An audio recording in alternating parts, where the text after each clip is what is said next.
ESBR Boxing. We're back, myself and Paul Kelly, but we're back in a different guy today. We're here in review mode, I suppose. We're following up on Sonny Edwards.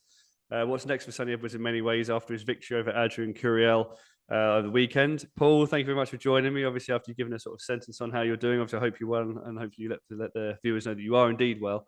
We're going to sort of touch a bit on the career of Sonny Edwards. Obviously, he's bounced back victory from the loss to Jesse Rodriguez, but with a bad cut as well. Obviously, it was stopped obviously on the cut.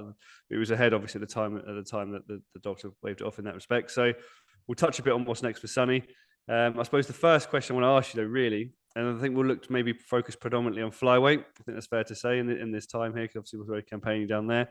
Is do you think with the current, I suppose, the current landscape of the flyweight division, how you saw Sonny perform on Saturday, the names that are on around there as well, whether you think that Sonny Edwards could become a world champion in that division again, Paul? Yeah, thanks. Thanks for having me on, mate. Looking forward to doing another video with you. Always a pleasure. To answer your question, mate, yeah, it's a really strange one because I think I'm going to say a resounding yes. And one of the reasons I'm saying that is because three of the belts are vacant at the minute. Mm. The only one that isn't vacant is the WBA belt, I believe. Guys, let me know if I'm incorrect in the comments, but I think is it Seigo Akui is the current WBA champion, and then the IBF, WBO, and WBC belts are all vacant as far as I'm aware. So obviously that's with BAM having stepped up to super fly and no longer being campaigning at flyweight. So yeah, I mean vacant titles there. Let's be honest, Sonny Edwards is he was before the BAM fight, he was regarded as probably one or two in the division. They were 1 and 2. Now that BAM's not there, he's probably still up there as one or two. So I think it makes complete sense for him to fight for a world title next, I think, as well. Opponent wise, I'm sure we'll maybe come on to a couple of names, but yeah, to answer your question, mate, it's a resounding yes from me. I don't see any reason why Sonny Edwards can't fight for a world title next and most definitely win it, because I still see him. Well, I actually probably see him as the single best flyweight in the world now that Jesse Rodriguez is away. But yes, the cut also is a concern. But assuming that it heals well and he gives it a lot of time and doesn't rush into a next fight, yeah. Sonny Edwards, 2-time world champion for me, no problem.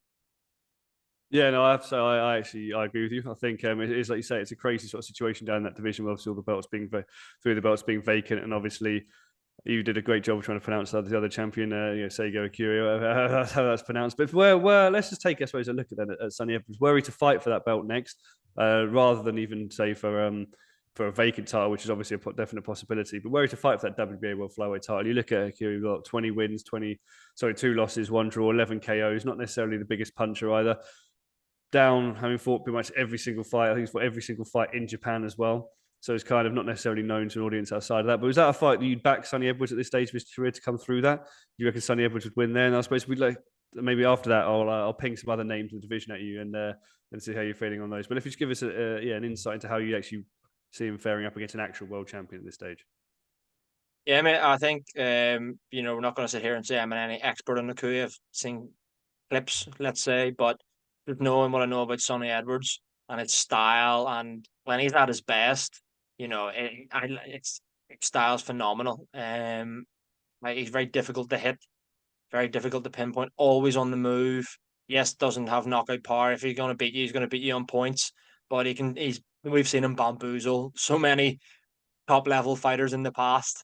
So yeah, I would back Sonny Edwards to beat Akui for the WBA belt, and more similarly, mate, more or less, I would back him to beat let's more or less every fighter in the flyweight division at this moment in time.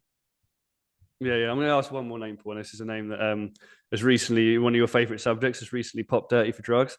But he's out, I believe, for sort of 9 months to a year, and that's Martinez, obviously down in that division as well. Sonny Edwards got a very, very bad cut. Obviously, we don't know how long that's going to take, how long he's going to be out for, whether he's going to heal, whether, to be honest with you, we'll see him fight in the time that it takes for that ban for Martinez to see that ban out. Last but not least, is that a name that you would also back Sonny Edwards at this stage of his career? Or do you think that if were that fight to happen next, obviously it's a super fight, one with a lot of intrigue, how would you see that one going, please?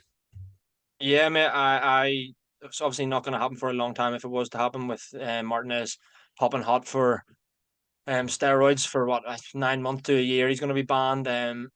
I would still back Sonny Edwards to beat him. I think recently in it with with Martinez, I think we've kind of seen that maybe not as good as originally we thought he was maybe going to be when he burst onto the scene, really beating Charlie Edwards and so on and so forth. I think there's definitely chinks in the armor there.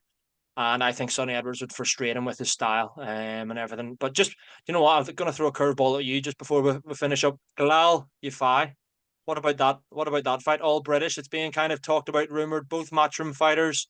Could you see that one happening next for a vacant title? If so, would you back Sonny Edwards to win that? Or are you going with Yafai, who obviously is an Olympic gold medalist too and has looked pretty devastating in the pros?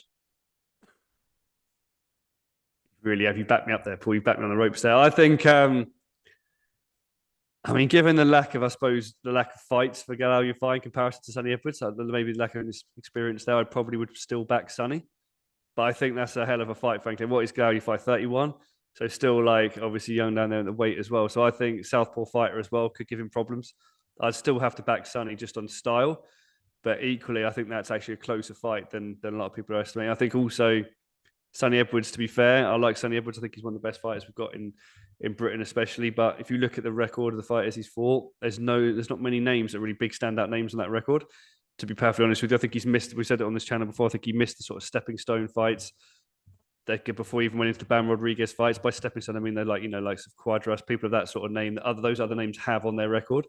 Rung Versailles, people like any of the sort of people around there that he could have maybe got into the ring with and showcase. So there's still, to be honest, there's still questions over Sonny Edwards for me as to how good he actually is. I mean, talent-wise, you can't knock it. Style-wise, you can't knock it. But I think the Galal Yafai fight would be a hell of a fight for me, and one that I'd also be very excited in seeing and to actually see where Sonny Edwards is on that level as well. But Paul, that's sadly all we've got time for now. There, thank you very much for joining me. Thank you very much, guys, for watching. Check us out the channel, obviously, for other other reviews and previews and interviews with fighters that we've got there. Also, like and subscribe. Let us know in the comments whether you agree or disagree with myself and Paul, whether you think Sonny Edwards will be a world champion, whether you think maybe he can move up to Superfly and challenge there, or if not, where you see his ceiling, and also how you see the Galal Yafai fight. Paul, as always, thank you very much for joining me. Guys, as always, thank you very much for watching, and we'll see you again soon. Cheers, mate.